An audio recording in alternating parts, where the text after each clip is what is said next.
story time, America.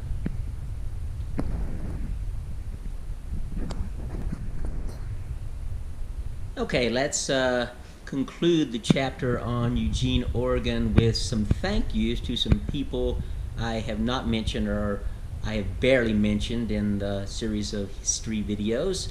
First of all, I'll sort of go in the order that I met these people.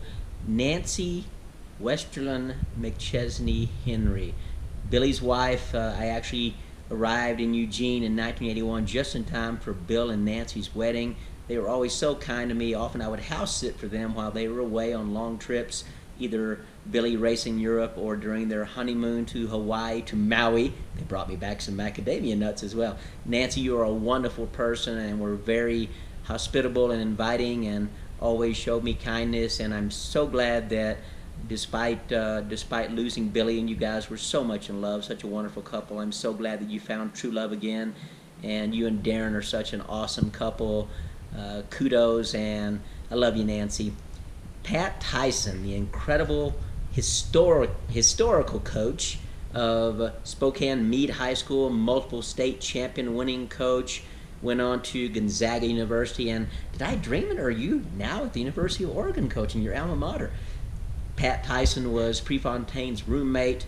He was also staying at the McChesneys when I arrived in August of 1981, just before Billy's wedding. Pat Tyson, thank you for the stories and the advice over the years. Chuck Hattersley, I've mentioned you. Chuck, you were such a wonderful friend and allowed me to train with you on multiple occasions. I remember your whippets. I can't remember their names, but my gosh, I remember one time we were playing with the dogs in Alton Baker Park, and one of your dogs came running toward me, probably at 30 miles an hour, and I kept thinking, surely he's going to turn. Surely he's going to turn. He didn't turn. He hit me in the shin and almost broke my leg. I mean, seriously, I thought I was ruined for life. I recovered in a few years, actually a couple of days, but your dogs were so much fun. I can't remember their names to save my life, but Chuck, you were a great friend and had mutual friends in Houston and beyond, and you continue to be my friend on Facebook, so thank you, buddy. Incredible 213 marathoner, multiple world experiences. Ran for University of Colorado, California boy, if I'm not mistaken, and Colorado is still deep in his heart, and now you're living in Kentucky. Kevin McCary, man, I can't give you thanks enough. You probably don't know this, but you had a huge influence on my life. You took me under your wing. You and Chuck took me on Bailey Hill and Lorraine Highway. My second day in Eugene nearly killed me, but I survived, and I'm sure I was better for it. You took me in your home on multiple occasions, and a funny story I have to tell. At one of the early Nike parties, and God, Nike had a lot of parties, didn't they? I was such a sweet tooth, and I'm still such a sweet tooth, and I remember sort of making my way toward the dessert table. Always people brought desserts and brought main dishes, etc. I saw these incredible looking brownies, and I reached for one, and you said, Kim, you don't want to eat those. And I said, why not? You said, those aren't exactly just chocolate. And you saved me from doing something I'd never done before, and I still have never done before, and that is experiencing the high of what is now Colorado's cash crop. And I'm not sure if you actually partook of those brownies, Kevin, but you definitely kept me from doing so. You were protecting your quote-unquote little brother, and I appreciate that. And you took me on multiple runs, Kevin. You made sure you knew that I was very OCD about my weight. Yes, I weighed 92 pounds, and I think the most I ever weighed was 98 pounds when I was running those marathons in Eugene. And you always kept on me about eating enough, and you would sometimes make me weigh in front of you to see that I wasn't losing weight. So good job, buddy. And you've raised a wonderful family of runners and have a wonderful practice as a massage therapist in the San Diego area. Kevin, you and your family took me in. I don't know if you remember this, but my first New York City Marathon, you actually met me at the airport, let me stay at your house, and I met your wonderful family. My race was phenomenal. It seemed like yours didn't go as well in 1981 as you wanted, but you had multiple incredible performances in the marathon. You ran for Athletics West, one of the early members. Kevin McCary, Kinky, the legend, Villanova, and beyond. Let's go on to some people that I met through Nike. Glenn Owen, you were my first connection as a sponsored athlete, giving me shoes and equipment. And I went to your wedding. You and Roberta had a wonderful wedding just outside of Disneyland. I'll never forget that. Randy Melanson. Hey, Randy. Randy Melanson and I flew to California, went to your wedding, flew back home, and became closer friends through that experience. And Glenn, you were always really nice to me as well. You and the Backside Club, interesting name, right? Steve McChesney, Glenn Owen, multiple other fantastic Eugene runners that were not Athletics West, were part of the Backside Club. That's another story in and of itself. Ron Tabb.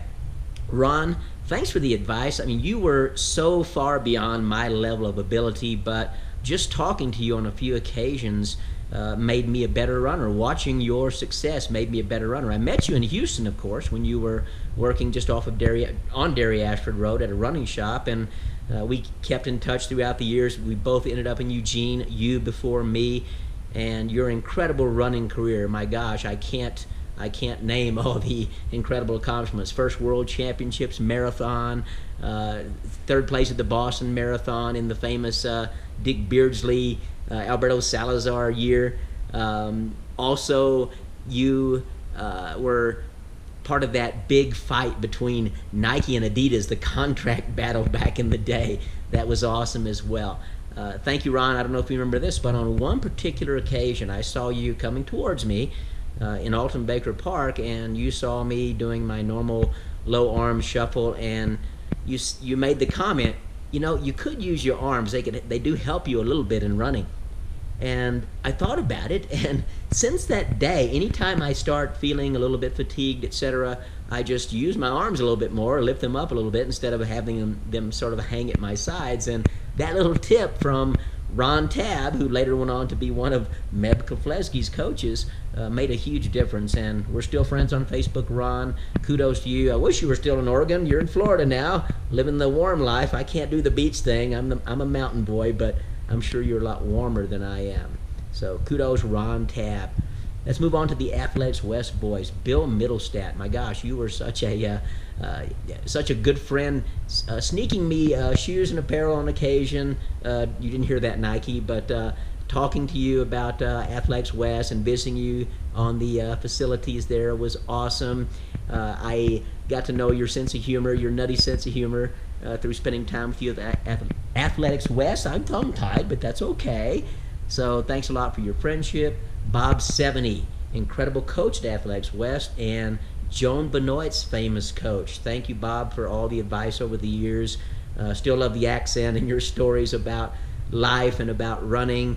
I'll never forget many of the experiences we shared together as well. Jack Daniels, not the liquor, the coach. Thank you for your advice over the years as well, and for breaking down scientifically all the aspects of distance running. And of course, your incredible book came out many years later, and yeah, I and many other coaches accessed information from that book to coach my athletes, and you were the first. So thank you so much for your wisdom. Let's see, am I forgetting anybody? I'm forgetting tons of people, but those people in particular had a huge impact on my Eugene years.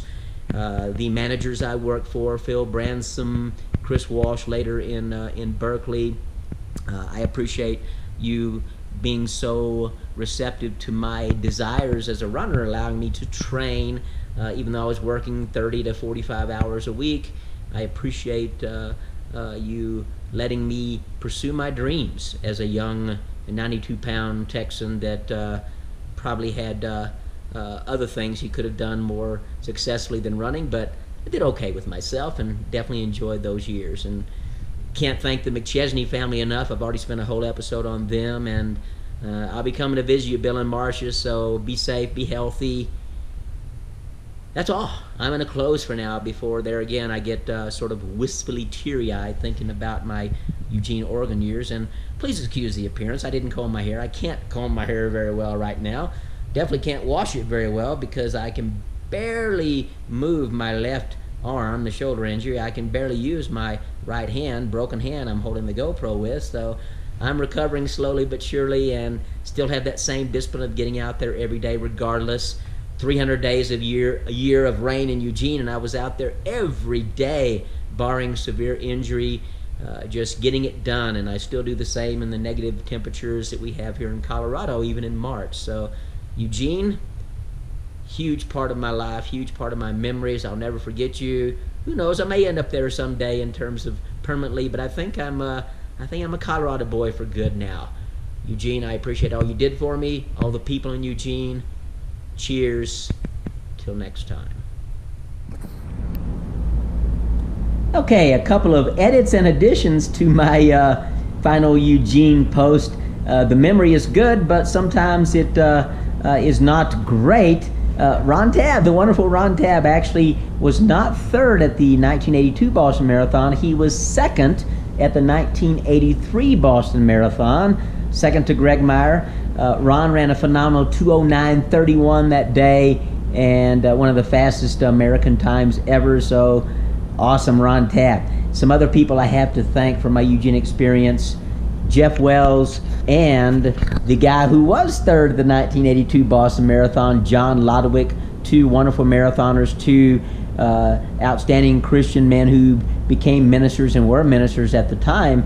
And Jeff and John and their wives, Gail and Judy, were big parts of my life and had me in their homes many, many times. And we shared a few runs together and many days in church together. So thank you, John and Jeff. And my athletes in action teammates, particularly Brad Roy, John Dotson, Kevin Pica. We shared a house together, and John and Brad were also in that 1982 Nike Oregon Track Club Marathon. We ran together much of the way. John went on to run 2:21, Brad was 2:22, I was 2:23, so not a bad performance for three guys from the same team. Athletes in Action was a big part of my running career in Eugene and in a year or two beyond that. So thank you, Athletes in Action. And am I forgetting anybody else? Probably so, but the video's long enough, and thank you for watching. More later. I'll move on to my year in the Bay Area next video.